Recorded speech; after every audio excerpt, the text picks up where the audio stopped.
How you doing tonight, guys?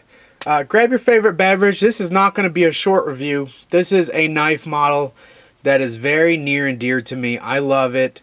I do have some critiques, and overall, I'm just going to say I would recommend the knife. There you go. If you don't want to see a long review, I recommend it. It's a great flipper. If you want to stick around, grab your beverage. I've got a Diet Coke here. I know. Diet drinks are bad for you, but they're so tasty. Alright, I'm going to review the factory version here. This is exactly how it comes. These are all three the same models. If you're not familiar with my channel, most of you guys are. I did the work on these two. I changed out the front scale, did some anodizing. We'll get to that in a little bit. So let's go over this knife. The Spyderco Domino. Spyderco's second flipper. I think they knocked it out of the park. Something I learned from Instagram this week from Turpin Knives is the closer you can get your flipper geometry to 90 degrees off of here, the better the flipping action is.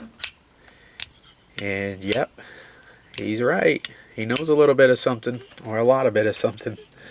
So, yep, flipping action is great due to the bearing system inside here. So this is a caged bearing system. I don't think it is registered as, the Icoma Core, the IKBS system, but it is. I've obviously had these apart. It's a caged bearing system. I love this knife. Their critiques are, I love the bearings. I love that it's on bearings. And here's a critique. I don't like it because it's on bearings. What? Doesn't make sense. Well, hear me out. When I carry this knife in my shop, I have a sandblasting. A lot of my work involves sandblasting throughout the day of something whenever I'm in my knife workshop there. So the aluminum oxide stuff kind of gets in the air, the silica beads and all that, and can get in the bearing system here, right? So just the nature of bearings, this could be a video in and of itself, and a lot of people are going to feel differently. Bearings do obviously make your action incredibly smooth, and they really take down the friction on the pivot. If you think about it, usually anything bearing versus a flat washer that's, you know, taking up all that friction, the bearing's going to slide easier. Otherwise, we'd have washers on the wheels of our cars, right? So we have bearings on our wheels. Yep. Bearings totally make sense in a moving part. That said, it does allow a little bit of space between the ball bearings.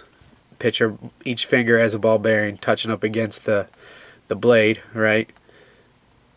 If all the bearings are tight in there, there's still a little bit of room to come in between these bearings and get sand down in that pivot. You know, I don't think that's make it or break it. I think a lot of people are not using this in a real sandy, dusty environment. And a little bit of maintenance will help. And also, because this is not loose bearings on the inside of the pivot, it is a caged bearing. This knife is very easy to take down. Actually, it's a T9, I believe, for all 4 screws here. And you can take the knife down, just lift up the top. Maybe we could do a video on that. Lift up the top, the blade pops right out. Run your washers under some alcohol, let them dry out, relube, put it back together. It's not a huge deal with the cage bearing system, so I wouldn't let that put you off. There's a few other hits on this knife. We'll get the bad stuff out of the way. We'll do a compliment sandwich, right? I'm going to tell you overall I love compliment sandwich. Tell you how much I love the knife, tell you the bad, and then I'll tell you the good on it back again. So anyways, the knife is not perfect, just as in almost anything in life. Not perfect. It's very well made. Very well made. All the blades centered on them. The flipping action is incredible. The grip is nice. So, what's the hit? For one, the hole kind of falls in a funny place when it's closed. So it's not quite like a Sage. See how the Sage, the hole and everything makes sense right where it is. For some reason on the Domino, it's partially covered. So it looks like, you know, it's just a little bizarre looking. But you get over that fairly quick. And that's nothing to do with the function. You can still get to the hole of the knife. Everything's fine. The only reason I can think they really did that is to change it up. Otherwise, really, it would have just been a Sage with a flipper. So they changed it up a little bit. It gives it, if you notice, this looks a little more futuristic than this Sage. And it's because it has like more of racier lines, if that makes sense. You see how this grind, instead of right here up and down, on this blade is kind of kicked forward a little bit. And this thumb ramp here is a little bit knocked down because the hole is pushed forward. Right? If you were to push this hole forward, you could make this ramp kind of not quite as curvy, I guess. If that makes sense. So it does change the blade shape, and it does when it's open. This knife, if I'm a car guy, guys, but it almost looks like it's, it almost looks like it's going fast. I know that sounds bizarre for a knife, but it looks like it's ready to, it looks sleek and more streamlined than the Sage. You know, does that make any sense? Hopefully. So right there you can see a good size comparison. It is pretty much a Sage with a flipper. If you're looking at the front finger groove here, the choil, you're looking at the hand grip area. It does bump out a little bit here where this kind of has a curved in. But overall the proportions, and then you put this laminated carbon fiber. You know, Spyderco does call this a laminate now. There's no kind of, and I don't think they were trying to hide it from you know, the beginning, but this definitely is a laminate. This is of the same type of deal, and some people love it, some people hate it. That's another hit I have on it. So my 2 hits so far. Hole kind of seems in a weird place, although I think I understand why they do it. The weird looking scale on it, although for me personally that's an easy fix. I can just put another scale on the front. And I think you guys too, if you jump on this knife and you really love it, it's not that hard to find aftermarket scales for it. Currently my books are closed, but you can always shoot me an email, you know. But yeah, I'm not really free enough to make any kind of scales for these at this moment. If you're watching this video and it's, you know, a year later or something, shoot me an email. Maybe I'll be full-time and I can devote more time to the knife making and modifying. But anyways, back to the review on this knife.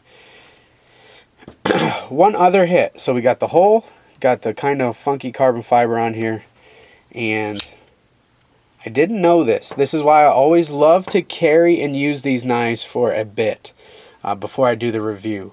And I mean really use them. Put them in your pocket, study them, carry them, use them, and use it for everything. And what kind of reared its head that I didn't even see when I was still in the honeymoon phase of this knife. And you guys know what I mean. Anytime you get a knife, you fall head over heels with it. And you know, you just, there's nothing you can really say bad about it. Here's one thing for me. And keep in mind, this is pretty subjective, more personal taste, but I found this right here to be a little bit of a hot spot. Now, the plus is this knife is a titanium frame lock, obviously, and it has a stainless steel insert here. So the stainless steel insert, the theory there, and it's not really a theory, it's just science. This is a harder material than the titanium. Titanium is a pretty soft material. It's great for frame locks because it has a lot of metal memory, which means when you spring this lock bar over, you can bend it and unlock and lock and relock, and it keeps all the same tension. It has a great memory.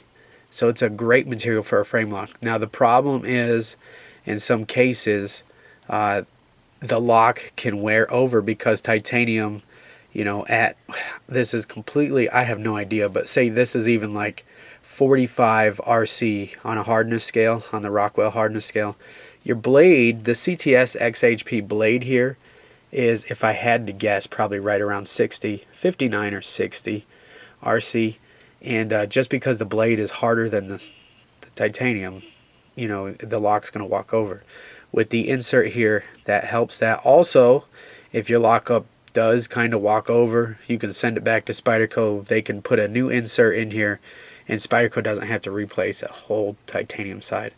And another thing, while we're talking about this insert, it actually has a tab. Can you see it inside there? See that sparkling piece of steel right there? It has an overstop travel, so you can't spring this lock bar over too much because it catches on that tab. Beautiful design, right? So that's the max. You can't unspring the lock bar. So when I began this rant here in this conversation, I was talking about this lock insert. So what's the negative? It has jimping all over it. I'm generally not a fan of jimping. I know some people love it, so this is completely subjective, but I found this to be a little bit of a hot spot. If you can see, hopefully this camera, this is my new camera if I haven't set it yet. See how it kind of sticks out? Right there, you can really see it. So when I was gripping, carrying, and used this knife, and really using it, that was a hot spot. Now I didn't get any blisters or anything like that, but it was annoying and I did notice it. And I just think that this knife has such a nice shape to it, especially with this little bit extended guard here, with the nice thumb ramp here, and then they did put jimping underneath here and on the thumb ramp, right? And it's very functionable, not too much, not too little, Goldilocks, whatever, blah blah blah, it's just right, right? But this, because it protrudes out, and this is cut so you can get to your lock bar to, disengage your lock bar, kind of a pain in the butt. So not make it or break it, I'm just pointing it out. It's not perfect. Now you can fix it if you have a Dremel tool and the rotary drum. Take your lock insert here off and very slowly just smooth that jimping out. Put it back on, try it, take it back off slowly. Maybe we'll do a video on that. Me personally, I just did it right on the knife to match it up. And I'll show you fixed it on this one. So you see how it kind of bumps out here, gone on this modified one here.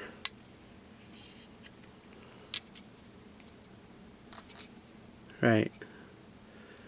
To me, I think it should have been that way from factory. And maybe they put it on there to grip when you're unlocking the knife. But personally, because this is this cutout is raised a little bit, you can get to this cutout, this lock bar, to disengage it. Easy. I don't think they needed that extra jimping on there. Now when I hold on to this, it is very comfortable. No complaints. So yeah, a little bit of a knock. So that's it. Let's do the compliment sandwich. Let's go on to all the good. Man, it is a beautiful flipper. It's the perfect size for me personally. The blade shape is gorgeous. It's this leaf shape. The actual edge shape is, how Spyderco does a lot of their leaf shaped blades. It's almost like a Wharncliffe blade because it's so straight. The points drop down. So it's real good for any kind of using the tip. Sometimes you get those really radical belly knives and they're good for skinning and stuff, but they're not so good for EDC tasks because you have to raise up so much to get the point. I don't really have any here. Let's just, I guess this maybe. See, if I was going to cut into a box and just use the tip, I'd have to raise up this knife like this. The Spyderco Domino, and much like a lot of Spydercos and their leaf-shaped blades, they kind of have this straight, almost Wharncliffe-like shape. If you notice, I think that's why a lot of people love Spydercos so much too, because they just work. But look how fast that tip sinks in. I barely have to raise the knife up. The tip sinking in. Right? Sebenza, you almost have to be like way up here to get the tip to sink in. So anyways, all that's just a fancy way of saying the blade, the actual edge shape, is very useful. The next thing, it is CTS XHP, one of my absolute favorite blade steels of all time. I've been using it for a few years on the Sprint Run Mannix 2. I love it. It is basically a stainless powdered D2 made by Carpenter. I think it's a very tough steel. I never have any problems with any kind of rolling or chipping.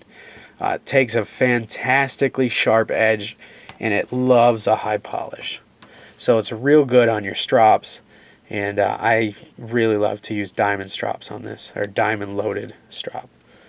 Right, so some of the details that are really nice about this knife is this flipper. They kind of cut out the shoulder here, so your finger kind of rests right down on there. And again, like I said earlier, with the Turpin knowledge that I have now, This is a 90-degree angle. With that, feels like your finger belongs there, and a slight tug back and she rockets out. Right, on bearings, again, take it or leave it. This doesn't, it does right on bearings, so just keep that in mind. Wouldn't recommend if you're going to be in a dusty environment, but anybody else, I think you're going to be okay. You guys probably already know if you love bearings or not. Does have a nice lanyard hole. Does feature the 4-way clip, obviously. Normally in my reviews I don't like to state the obvious because you can kind of see the holes here, but good information to know, I guess. And stainless steel insert will help with the wear, and also easy fix should it need to be fixed. Let's take a look at this too. A lot of Striders, gosh, I don't have mine on me today. I know, strange, right? A lot of Striders and a lot of hard use knives feature this outside cutout. Why? Gosh, I don't have anything else that has the inside cutout. Sebenza's, Chris Reeve does it on the inside. Now here's the theory on why they would put this on the outside here. This engages any kind of force being pushed on this blade to close the blade would come right in a direct line and come straight down. So hopefully there's less chance if this really got pushed down, like you're going to really spine whack the knife or something, it would have less chance of bowing out. There's a famous picture on the internet of an Emerson HD7, CQC7 HD. I believe that's the model name. I'm not real familiar with Emerson's. Anyways, it's the Emerson with the frame lock on the outside. They're very hard to find. But anyways, somebody had posted a picture of one with this cutout area bowed way out. The knife didn't lock up. It didn't fail. But when it got pushed down, I guess it did fail. It didn't lock up and cut his hands. Didn't unlock and cut his hands, I don't believe. But this did bow out. So the theory here is that it transfers all this force straight down in a row. So, that's the theory on that. This does not have a high ride or low rider clip. It kind of does poke out of your pocket about that much. To me, I like that. I like to have something to grab onto. I also like that the lanyard hole is up and out of your knife. None of these have lanyards on them. Gosh, really slipping today. Anyways, I like to carry a lanyard, something to tug on. Spyderco usually does that right. This kind of hangs out of my pocket. When I need it, I just kind of tug it. Some knives, maybe not this. See how this kind of has it close to the hole here.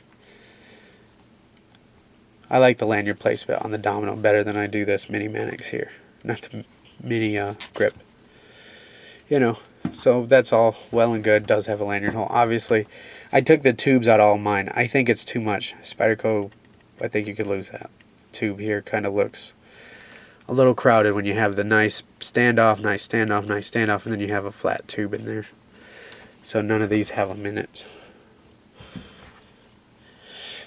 And what else was I going to say? Has this nice hour shape or timer shaped clip here, the hourglass clip. Great grip on it. Real nice stonewash. Looks like they bead blast it and then stonewash it.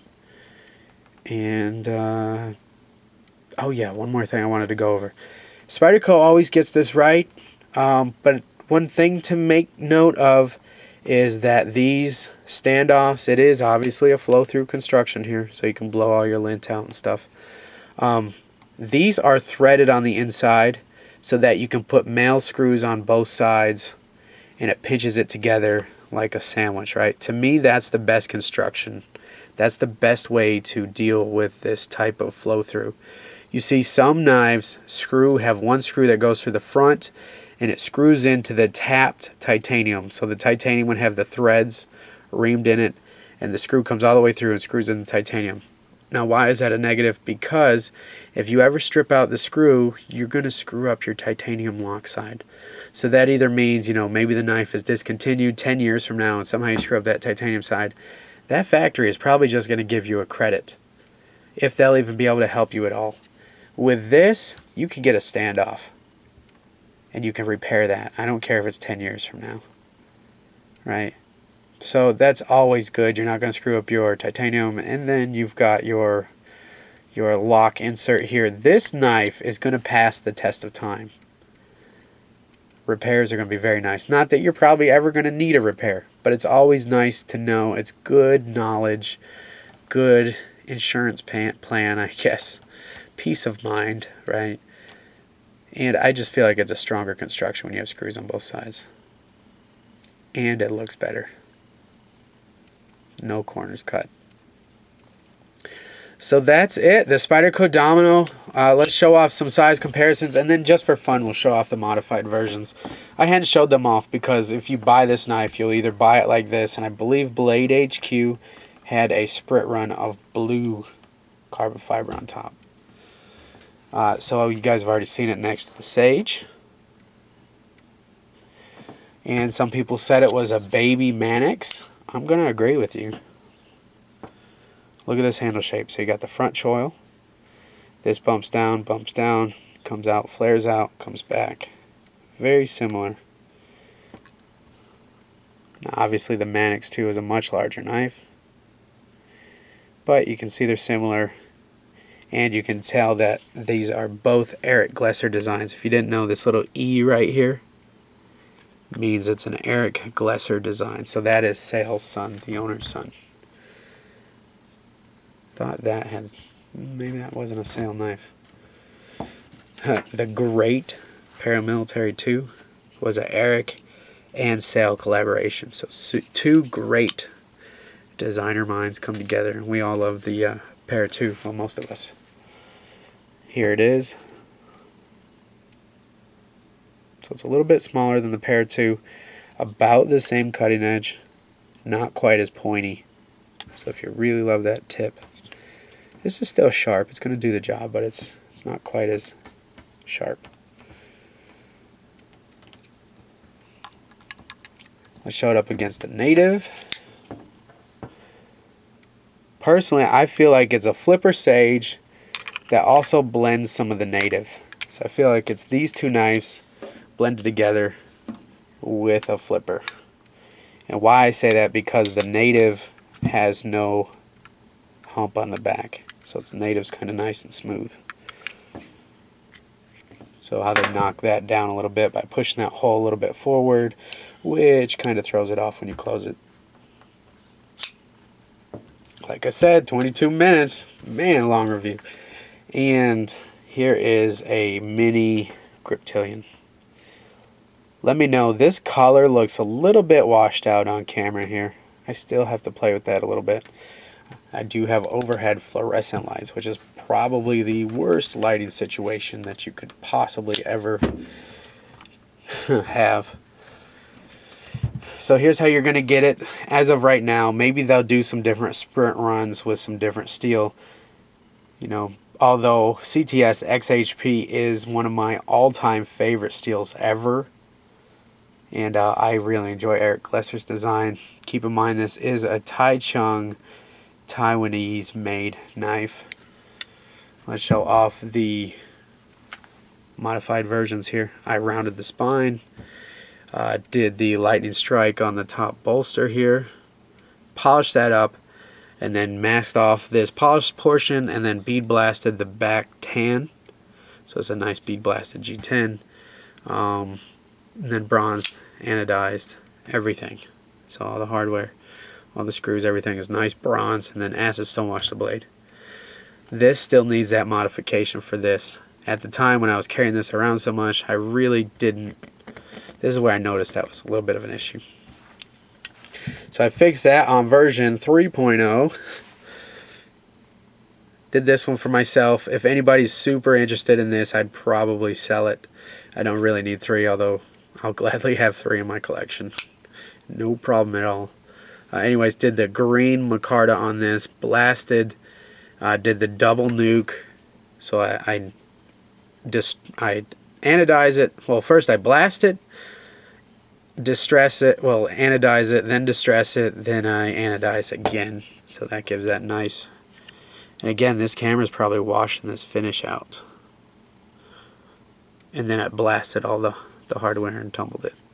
Alright, so all your standoffs, everything blasted. Kept the scale real thin. Again, that's one thing that people kind of complained on the Southern, the Spyderco's first flipper, is that the one side of the scale was a little too thick. So with this thick liner on the other side, that was one thing I should mention, that it is a very thick liner on the show side here. But they did this scale fairly thin, so this thickness is about the same thickness as this side here, which I think makes it looks like it goes together, and it was designed that way. Where the Southern had a thick scale on the show side and a thick liner, and it was thicker on this side than on this side, it just looked like it wasn't, it was like an afterthought or something. So anyways, kudos to Spyderco for fixing that second time around. And then when I make my scales, I try to keep everything nice and thin as well.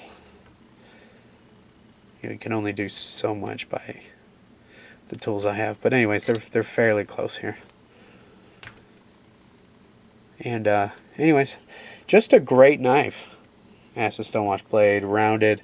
And then let's get a look at how I fixed what I feel is a little bit of an issue here with this poked up chimping area. Made this nice and flush and round.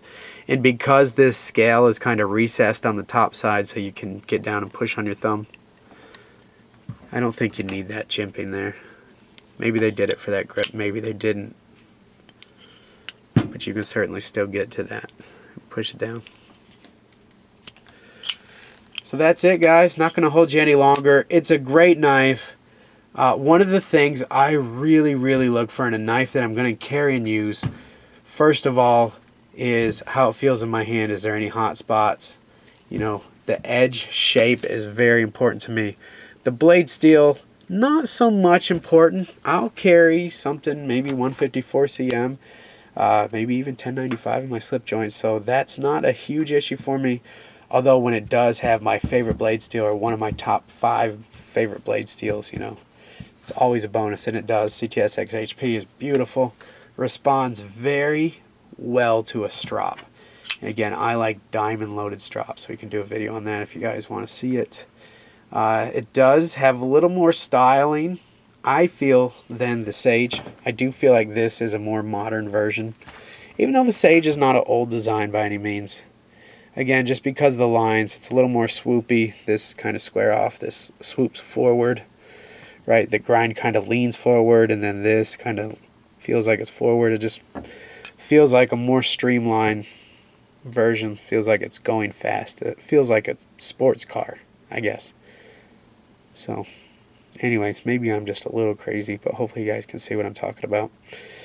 The Bill Cosby G10, hit or miss. Obviously, personal preference. That can be half the fun, though. Just budget to put a aftermarket scale on there, and I think you'll be very happy. You'll have a customized knife, and I think you'll carry it and like it and use it. That's it, guys. Thanks for hanging out. Didn't mean to make it a long video, but I did kind of warn you from the jump. It's going to be a long one. That's it. I love the Domino. I would recommend the Domino, and I have recommended the Domino. But it's not the most perfect knife with the bearing system. So it's nice, but it's not for every use that you can think. So personally, I just wouldn't take it in the shop. That's it. Have a good day, guys. See ya.